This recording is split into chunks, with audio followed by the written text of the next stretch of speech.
John Miller looked out the window of the USS Horizon at the swirling purple clouds of SciFiPrime. After 6 months in deep space, the sight of any planet was welcome, even an alien one. As the ship's botanist, he was eager to study the strange. Plant life he had only seen in digital files. All science team members report to Briefing Room C, announced the ship's AI over the speakers. John sighed and grabbed his tablet. In the briefing room, Captain Lisa Reeves stood at the front with a stern expression. "Remember, we are guests here," she said. "The Zeltani have strict rules about public behavior. Stay in the designated areas. Do not wander off. We are the first. Humans they have allowed on their planet, and we cannot mess this up." John nodded along with the others. He had heard this speech 3 times already. "You have 6 hours of shore leave. Be back on time." Captain Reeves finished. Soon John found himself walking through the alien marketplace with its tall, curved buildings. The Zeltani were beautiful in a strange way. Tall, slender beings with pale blue skin and large eyes. They moved with grace that made humans look clumsy in comparison. John stopped at a stall selling what looked like plants. They were unlike anything on Earth. Some glowed with inner light, others moved on their own. He was so focused on a flower that seemed to be made of liquid crystal that he didn't notice he had drifted away from the main group. When he looked up, he was in a different area. The marketplace noise had faded, and he was in a quiet section with fancy decorations. Before he could turn back, a Zeltani official approached him. "You have arrived just in time," the alien said in slightly broken English. "Please, this way." "I think there's been a mistake," John said. "I'm with the Earth delegation." The official nodded. "Yes, we were told an Earth representative might join the final trials." "This is a great honor." Not wanting to cause offense, John followed. "What trials are these exactly?" "The grand selection, of course. You are the final entrant." John was led into a large circular room filled with Zeltani spectators. In the center was what looked like an obstacle course. 7 other aliens stood there, all wearing ceremonial-looking outfits. John felt very out of place in his standard Earth uniform. A female Zeltani with elaborate head decorations spoke in their language, and the crowd cheered.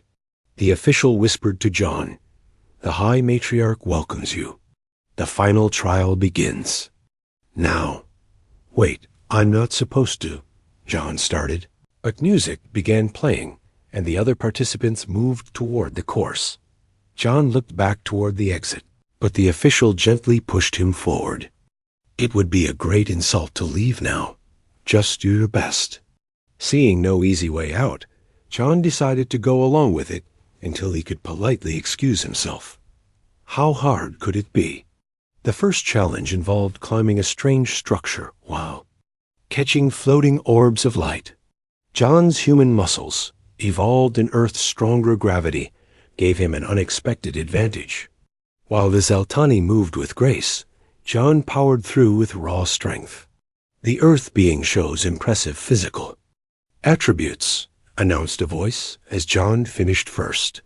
The second challenge was a puzzle involving colored patterns. John had always been good at puzzles, and he quickly saw the solution was based on prime numbers. Again, he finished before the others.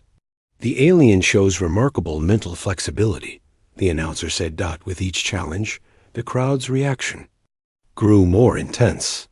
John didn't understand what was happening, but he was starting to enjoy himself. The final task involved standing on a platform while various scents and sounds were projected around them. John simply stood still, breathing. Normally, unknown to him, the Zeltani were highly sensitive to pheromones and body chemistry. The final test was measuring genetic compatibility, and John's completely different human biology registered as perfectly neutral on their sensors, something no Zeltani could achieve. When the trials ended, the High Matriarch approached John. The crowd had gone completely silent. In 5,000 cycles, No outsider has ever completed the grand selection, she said. Yet you have not only completed it, but achieved the highest marks in our recorded history. John smiled politely. Thank you. It was interesting. But I really should get back to my group. You cannot leave, she said. You are now the grand champion. The crowd erupted in cheers.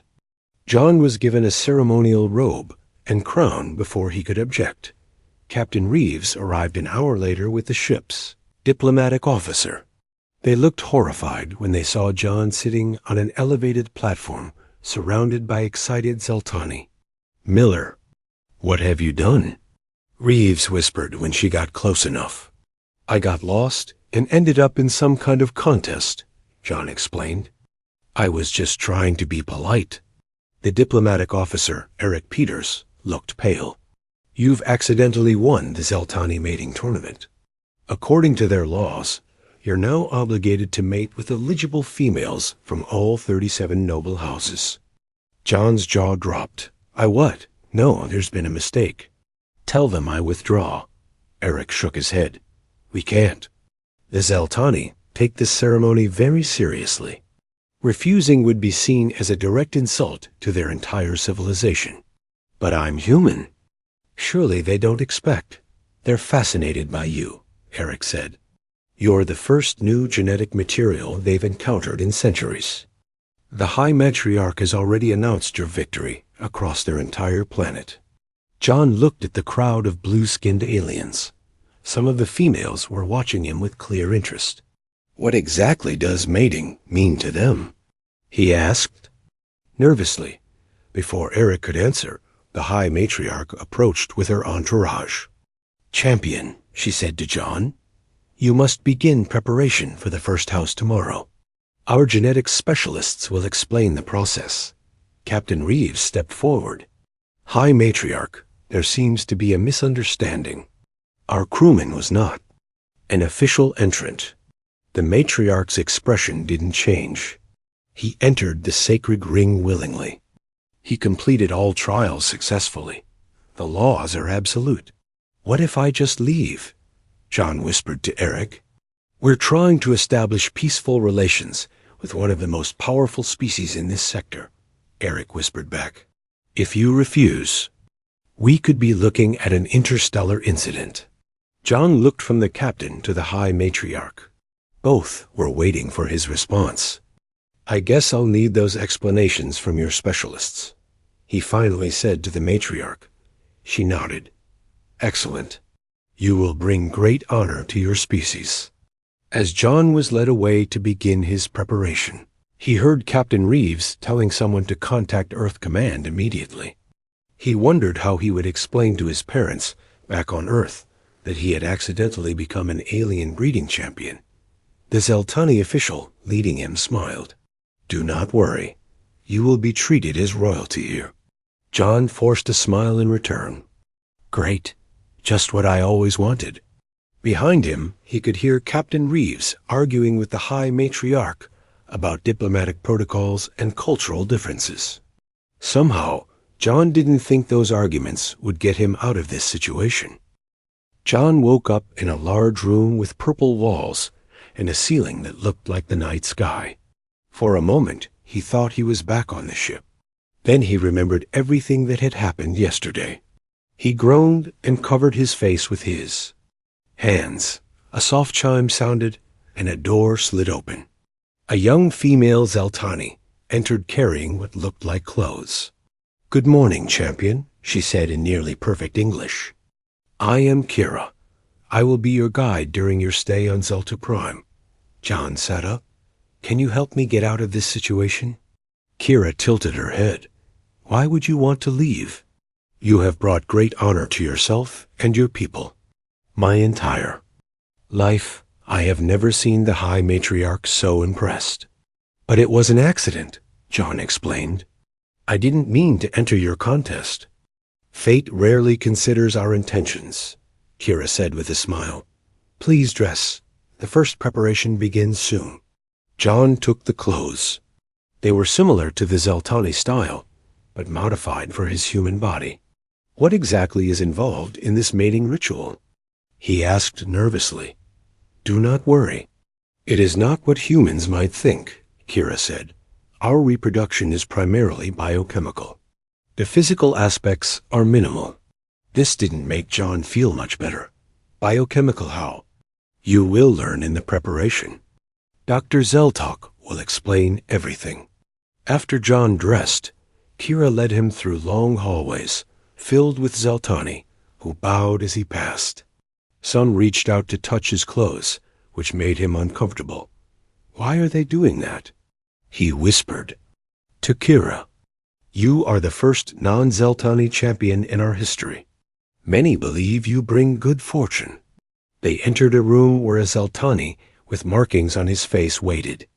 Beside him stood Dr. Alan Wright from the USS Horizon. John, how are you holding? Up? Dr. Wright asked. I've been better. What are you doing here? Captain Reeves sent me to observe the preparation and make sure it's safe for human biology. Dr. Zeltok spoke. We have studied your physiology from the scans taken during the tournament. Most fascinating. Your hormonal system is both simpler and more complex than ours. Dr. Wright explained. The Zeltani reproduce through a chemical exchange. Their mating is more like a biochemical conversation than physical reproduction. So, what will I need to do? John asked. Your presence in natural human chemistry is all that's required, Dr. Zeltok said. We will collect your pheromones and other chemical signatures. The females will do the same. When combined in the sacred chamber, these create a unique bond. John felt relieved. So I just need to let you take some samples? And participate in the mental linking, Kira added. But that is just meditation. As they talked, a screen on the wall showed Zeltani news. John was shocked to see his face everywhere. You have become quite famous, Kira said. Look, they are selling little figures that look like you. Dr. Wright looked concerned. This is bigger than we thought. Earth Command has sent new orders. They want you to continue with the process. What? Why? The Zeltani control access to 3 star systems with resources Earth needs. This accident has created an unexpected diplomatic opportunity. John couldn't believe it. So now I'm a political tool? You're a cultural ambassador, Dr. Wright corrected. The first human to truly connect with Zeltani society. Before John could argue further, a loud alarm sounded. Dr. Zeltok looked at a device on his wrist. There is a situation at the main gate. Other alien delegations are protesting the human victory. On the screen, they could see a group of different alien species holding signs. One translated message read, Earth plots genetic dominance. Kira looked worried. This is unusual. The other species have never cared about our mating rituals before. They fear what this means. Dr. Zeltok explained to John. Your victory suggests humans might be compatible with many species. Some see this as a threat. John rubbed his temples. Great. So now I'm causing an interstellar incident. We should proceed with the first house ceremony, Dr. Zeltok said. Showing that everything is normal will calm the situation. Later that day, John found himself in a circular room with 7 female Zeltani from House Kaleth. They sat in a circle around a device that looked like a glowing fountain. Now we begin the sharing, the eldest female said. John followed Kira's earlier instructions, placing his hand in the fountain. The liquid felt warm and tingly. The females did the same. Soon the liquid began to change colors, absorbing something from each of them. John felt lightheaded. Strange images flashed in his mind. Alien landscapes, memories that weren't his own. Emotions he couldn't identify. The process lasted about an hour, and when it ended, John felt drained, but somehow connected to the Zeltani women. Even though they had barely touched Dot back in his room, Dr. Wright checked his vital signs. Your serotonin levels are elevated, but otherwise you seem fine. How do you feel? Weird, like I just shared something very personal with strangers. From what I understand, you did. The Zaltani consider this more intimate than physical contact. Kira entered with food. The house of Kaleth is most pleased. They say your mind patterns are unlike anything they have experienced before. John picked at the strange, but not unpleasant alien food. How many more houses do I have to do this with? 36 more, Kira said cheerfully. But not all at once. The next is in 3 days. The females from House Kaleth are already showing elevated hormone levels, Dr. Wright said, reading from his tablet. Something about your chemistry is particularly stimulating to Zaltani biology. Is that good or bad? John asked. Good for diplomacy, Dr. Wright said, but it means you will be even more in demand now. That evening, Captain Reeves visited John. She looked tired. How are you holding up, Miller? I'm being paraded around like a prize bull at a county fair, John said. Other than that, just great. Reeves sighed. I'm sorry about this. Earth Command is insisting we maintain the arrangement. The Zaltani have already offered favorable terms for mining rights in their territories. So I'm being prostituted for. Minerals? That's not fair, John. This is important for Earth. These resources could solve our energy crisis. John stared out the window at the alien city. And what about what's important to me? It's just a few more weeks, Reeves said. Then we can go home. After she left, Kira came in with a hot drink that smelled like cinnamon. You seem troubled, she said. I feel used. By everyone. The Zaltani want my exotic chemistry. Earth wants their resources. Kira sat beside him. If it helps, I understand. I am not of high enough status to ever be matched in the tournament. I watch others make these connections every cycle. John looked at her.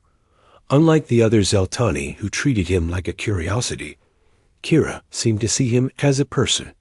You're the only one who talks to me normally, he said. She smiled. Perhaps because we are both outsiders in our own way. As they talked into the night, John realized that in this strange situation, he had found an unexpected friend. 2 weeks had passed, and John had completed the ritual with 5 noble houses. Each time, the process left him tired, but the Zaltani females seemed to grow more excited about him. Whispers followed him everywhere he went in the grand palace. John sat in the garden with Kira, watching the strange plants that moved like animals. He had started to enjoy these quiet moments between ceremonies. You look better today, Kira said. The color has returned to your face. I'm getting used to the process, John admitted. It's still strange, but not as scary anymore. The nobles talk of nothing but you, Kira said. They say your mind patterns create feelings they have never experienced before. Before John could respond, Dr. Wright hurried into the garden. His face looked worried. John, we have a problem. 3 females from House Tevra have fallen ill after their session with you. John stood up quickly. What? How? I followed all the procedures. It's not your fault. It seems your human biochemistry creates an unexpected reaction in their systems. It's like ... Dr. Wright searched for the right words. Like a pleasurable addiction. Their bodies crave more of the connection. With you, Kira's eyes widened. This is unheard of. The sharing is meant to be a one-time experience. They hurried to the medical center where the Zaltani doctors were treating the affected females. The High Matriarch was already there, looking concerned. What is happening to them? She demanded when she saw John. Dr. Wright explained, human. Biochemistry contains compounds that Zaltani physiology isn't familiar with. The effects are similar to certain stimulants on Earth, pleasurable but potentially disruptive to their system, if not managed. Will they be okay? John asked. The Zaltani doctor nodded. They will recover, but this changes things. The human's chemical signature is more powerful than we realized. News of this discovery spread quickly. By evening, the remaining noble houses were arguing about who would get to experience the ritual with John next. Some even offered valuable trade rights to move up in the queue. "This is getting out of hand," John told Captain Reeves during her daily visit. "Now I'm not just a diplomatic tool. I'm a drug." Reeves looked uncomfortable. "Earth Command is pleased with how things are progressing. The Zeltani have already granted us access to their asteroid mining technology. So my discomfort is worth it for the profit?" "It's not just profit, John. These resources could help millions of people back home." The next morning, John was surprised when a messenger arrived with news that the High Matriarch's daughter, Vera, had moved her house to the front of the queue. This broke tradition and angered many of the other houses. "This is unusual," Kira told him. "House Zelva normally goes last, as they are the ruling house. For them to jump ahead shows how much they want the experience with you." Later that day, John met Vera. She was taller than most Zeltani, with elaborate markings on her blue skin that indicated her high status. "Champion," she said, looking at him with obvious interest.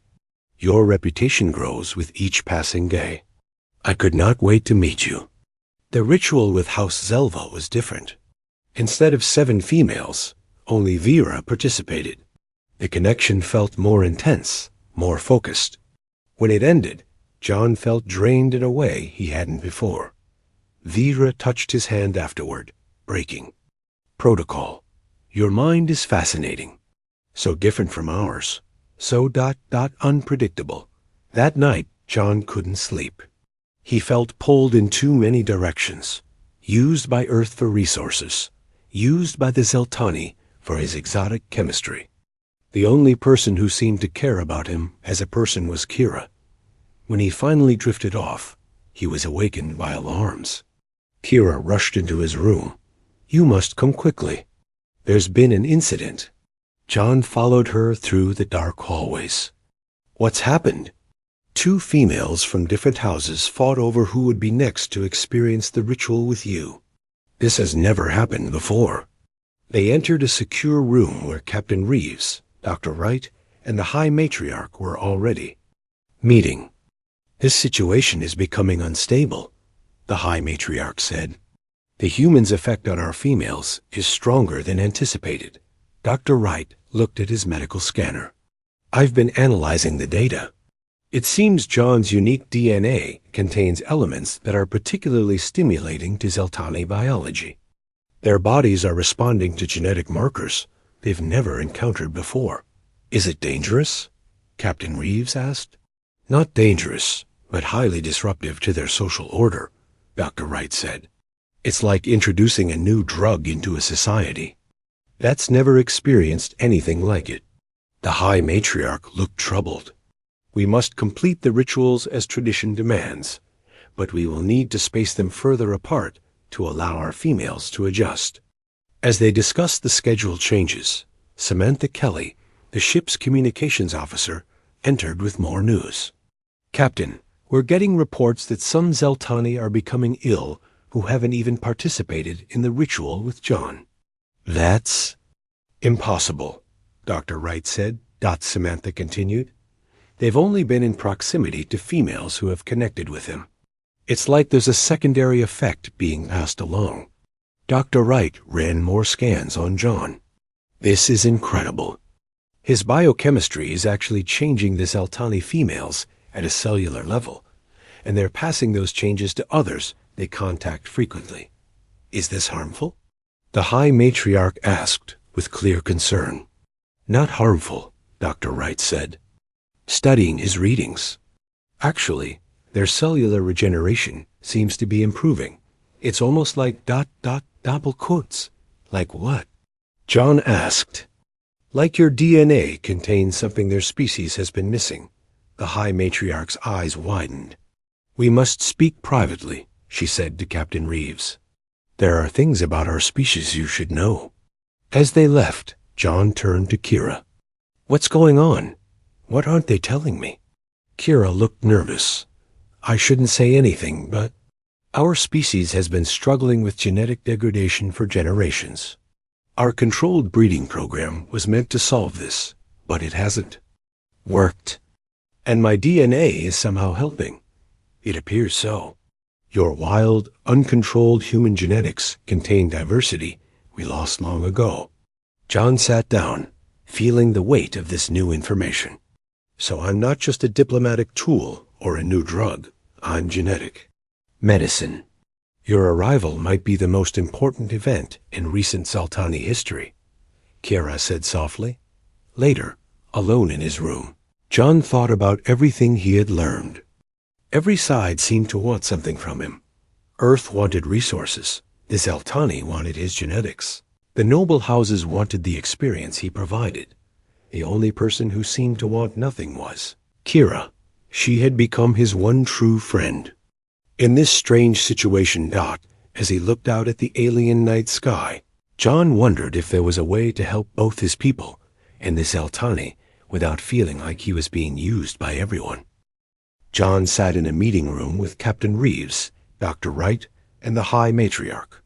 The tension in the air was thick as they discussed the latest developments. So you've known about your species' genetic problems for generations? Captain Reeves asked the matriarch. Yes, our advanced society came at a cost, the matriarch admitted. Our ancestors engineered our genetics for intelligence and longevity. But over time, our DNA became too uniform. We are all too similar now. Dr. Wright nodded. Without genetic diversity, a species becomes vulnerable. One disease could wipe out your entire population. Exactly, the matriarch said. Our mating tournaments were designed to find the most diverse genetic matches among our people. But it has not been enough. John spoke up. And now you see humans as a solution to your problem? Your DNA contains wild variations we lost long ago, the matriarch explained. The effects we've seen in the females who connected with you prove this. Your genetics could save our species. Captain Reeves looked thoughtful. This could be the basis for a more meaningful alliance between our worlds. As they talked, alarms suddenly blared. A Zaltani guard rushed in. High Matriarch. Intruders have breached the palace security. Everyone moved quickly to a secure room. On the monitors, they could see a group of Zaltani in dark clothing moving through the hallways. Who are they? John asked. Purists, the matriarch said grimly. A faction that believes our species should remain untainted by outside influence. They must have learned about your effect on our genetics. The security cameras showed the intruders, heading toward John's quarters. They're looking for me, John realized. We must move you to a safer location, the matriarch said. If they capture you, they will prevent the completion of the rituals. As they prepared to move, the door burst open. John expected guards, but instead, Kira rushed in. They've cut off access to the secure bunkers, she said breathlessly. We need another way out. Kira, how did you get past the guards? The matriarch demanded. I know this palace better than anyone, Kira said. Follow me, I can get John to safety. With no better options, they followed Kira through a hidden passage behind a wall panel. As they moved through narrow corridors, John whispered to Kira, How do you know about these passages? Kira gave him a mysterious smile. There's much you don't know about me, John Miller. They emerged in a part of the city John had never seen. Before, the buildings were smaller, less grand than the Palace District. The common quarter, Kira explained. The purists won't think to look for you here. She led them to a modest building where several young Zaltani were gathered. When they saw Kira, they stood respectfully. These are my friends, Kira said. We can trust them. Captain Reeves looked suspicious. Who exactly are you, Kira? You're more than just a guide, aren't you? Kira sighed. Yes, I am part of a movement seeking to reform our rigid society. We believe our traditions have become too restrictive. Reform? You mean rebellion, the matriarch said. Not rebellion, evolution. Kira countered. Our society is dying because we cling to outdated ways. John's arrival proves what we've been saying. We need new influences, new genetics. One of the other young Zaltani spoke up. The mating rituals were once about finding true compatibility. Now they're just political arrangements between noble houses. John looked at Kira with new eyes. You've been using me too, haven't you? My winning the tournament fits your agenda. I didn't plan your victory, Kira said. But yes, it serves our cause. However, unlike the others, I came to see you as a person, not just a symbol or a tool. Before they could discuss further, Dr. Wright received an alert on his device. The purists have taken over the main palace. They're declaring that all contact with humans must end immediately. Captain Reeves looked grim. This could destroy our negotiations. Not if we act quickly, Kira said. John has completed rituals. With 7 houses now, those females are already showing genetic improvements. We can use this evidence to convince the population. While they planned their next move, Dr. Wright pulled John aside. I've been working on something that might help, he said, showing John data on his tablet. It's a synthetic compound based on your DNA. It could provide the same genetic benefits without requiring your direct involvement in every ritual. You mean I wouldn't have to continue with all 37 houses? Exactly. We could mass-produce this compound and distribute it to all Zeltani. It would be more efficient and less ... awkward for you. John felt relieved. Let's tell the others. As they discussed this new option, Samantha Kelly contacted them from the ship. Captain, we've uncovered something interesting, she reported. We've been analyzing John's entry into the tournament. It wasn't entirely accidental. What do you mean? Captain Reeves asked. Security footage shows a Zaltani official deliberately directing John to the tournament area. And that official appears to have connections to Kira's reform group. All eyes turned to Kira, who looked uncomfortable. Is this true? John asked. Was my participation planned? Kira hesitated. Not by me personally. But yes, some in our movement. Saw an opportunity when humans arrived. We believed introducing new genetics was the only way to force change. So I was manipulated from the beginning, John said, feeling betrayed. For a good cause, Kira insisted. Our species is dying, John. The noble houses refuse to acknowledge it, but our birth rates drop every cycle. Without change, we face extinction. The High Matriarch looked troubled. Is this true? Are things that bad? Yes, Kira said firmly.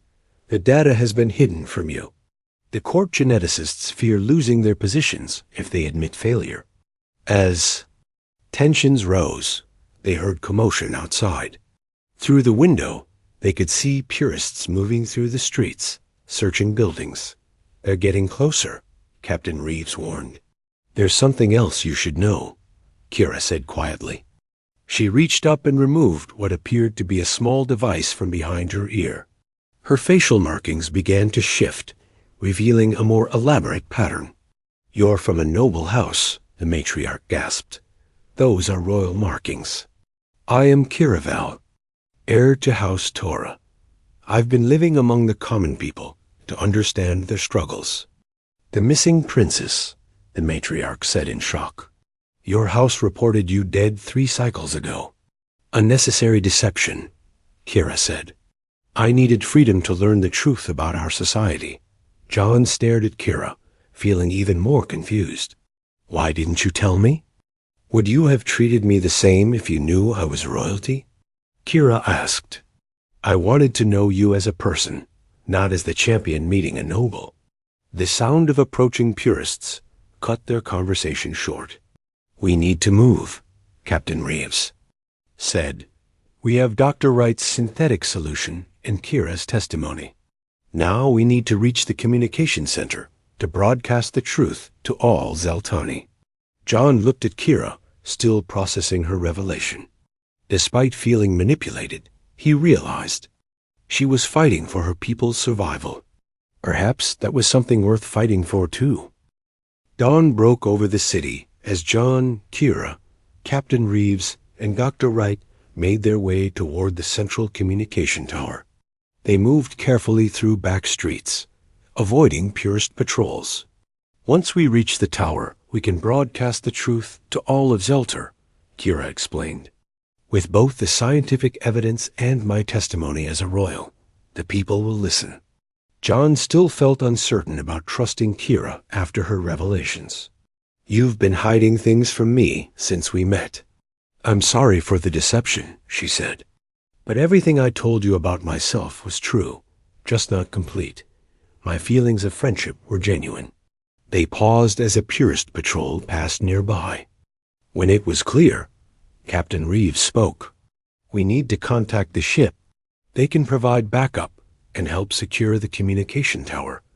Dr. Wright adjusted his communication device. The purists are jamming most frequencies, but I might be able to get through on an emergency channel. While he worked, John turned to the High Matriarch, who had insisted on coming with them despite the danger. Why did you keep your species' genetic problems secret from us? We might have been able to help sooner. The matriarch looked tired. Pride, fear. We have presented ourselves as a superior civilization to the galaxy. To admit our flaws seemed unthinkable. Yet you were willing to use me to solve your problem, John pointed out. Yes, when opportunity presents itself, even the proud can become desperate. She looked genuinely regretful. I'm sorry for how you were treated. Dr. Wright finally made contact with the ship. I've reached Commander Ben, but he says the spaceport is blocked by purists. The ship can't send help. Then we're on our own, Captain Reeves said grimly. They continued toward the tower, which loomed above the city. As they approached the main entrance, they saw it was heavily guarded by purists. We'll never get past them, John said. Kira smiled. We don't need to use the main entrance. She led them to a service door, hidden behind decorative plants. Royal privilege. I know all the secret ways in and out of important buildings. Inside, they moved quickly through maintenance corridors until they reached the broadcast center. Surprisingly, it was empty. The technicians must have fled when the purists took over, Kira said, moving to the control panel. We don't have much time before they realize we're here. Dr. Wright connected his tablet to the system. I'm uploading the data about John's DNA and the synthetic compound. We need to make this simple enough for everyone to understand. The High Matriarch stepped forward. Let me speak to my people. They know my voice and will listen. As they prepared the broadcast, the door slid open. They turned, expecting purists, but instead saw Vera, the matriarch's daughter. Mother, I've been looking everywhere for you, she said, rushing in. She stopped when she saw Kira, the missing princess of House Torah. So the rumors were true. Vera, we must broadcast the truth about our genetic crisis, the matriarch said. The purists would doom our species with their obsession with purity. No, Mother. That's why I came, Vera said. The females who connected with the human champion are already showing signs of genetic improvement. Even some males who are in regular contact with those females are displaying positive changes. Dr. Wright looked excited.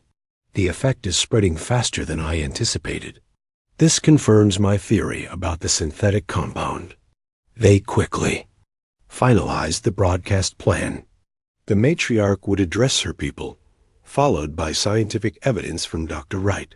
And finally, Kira would reveal her identity and call for reforms. As they prepared to begin, alarms sounded throughout the building. The purists have found us, Captain Reeves said, drawing her weapon. We need to hurry. The matriarch took her position at the broadcast station. With a deep breath, she activated the system, and her image was projected across the planet. People of Zelter, hear me. I speak to you in a time of great change and challenge. For generations, we have hidden a terrible truth. Our genetic code is failing. Our obsession with purity has led us to the edge of extinction. She explained the situation clearly, then introduced Dr. Wright, who presented the scientific evidence. The human champion has unwittingly brought us a solution, he explained. His wild, diverse genetics contain elements our species has lost. We have developed a synthetic compound based on his DNA that can help all Zeltani. As he spoke, they could hear purists trying to break through the door. John and Captain Reeves braced themselves, ready to defend the room. Finally, Kira stepped forward, removing her disguise completely. I am Kiraval of House Torah, thought dead but very much alive. I have lived among common Zeltani, seen their struggles, and learned that our rigid society must change. The human champion's arrival is not a threat, but an opportunity for renewal. Just as she finished, the doors burst open. Purists rushed in, but stopped in confusion when they saw the High Matriarch and recognized Kira's royal markings. The leader of the Purists looked uncertain. What is happening here? The truth is happening, the Matriarch said firmly. Our way is failing. We must adapt or die. From the communication system, reports began coming in from across the planet. The broadcast had reached everyone, and the response was overwhelming. Most Zeltani supported the Matriarch and were demanding the truth about their species' future. The Purist leader slowly lowered his weapon. Is it true? Are we truly at risk of extinction? Yes, Dr. Wright said, showing him the data. But there's hope now. Over the next few days, calm returned to SciFiPrime. The High Council met to discuss the crisis and the proposed solution. John's obligation to complete the rituals with all 37 houses was officially ended, replaced by the distribution of Dr. Wright's synthetic compound. A week later, John stood at the spaceport with Captain Reeves and the crew of the USS Horizon. Earth Command is pleased with the outcome, Reeves told him. The Zeltani have agreed to share their technology and resources in exchange for our help with their genetic problems. So everyone gets what they want, John said. And most importantly, a war was avoided, Reeves added. You did well, Miller. As they prepared to board the ship, Kira approached. She was dressed in formal royal attire now, her status as princess fully restored. You're leaving, she said. It wasn't a question. My job here is done, John replied. The synthetic compound will help your people without me needing to stay. We are establishing a cultural exchange program, Kira said. We need someone who understands both humans and Zeltani, someone who could serve as an ambassador. John looked at the ship, then back at Kira. Are you offering me a job? I'm offering you a purpose, she said, and perhaps friendship. Captain Reeves overheard. Earth Command would likely approve. Having a permanent representative here would strengthen our alliance. John thought about his life before all this, studying plants in a lab on the ship. Now he had helped save an entire species and might help build a bridge between two civilizations. I'll stay, he decided, at least for a while. As the USS Horizon departed, John stood beside Kira, watching the ship disappear into the purple sky. What had begun as an accidental entry into an alien mating tournament had led to something far more meaningful, a new understanding between two very different species, and perhaps the beginning of something important for the galaxy. Ready to begin your new role, Ambassador Miller? Kira asked with a smile. John nodded.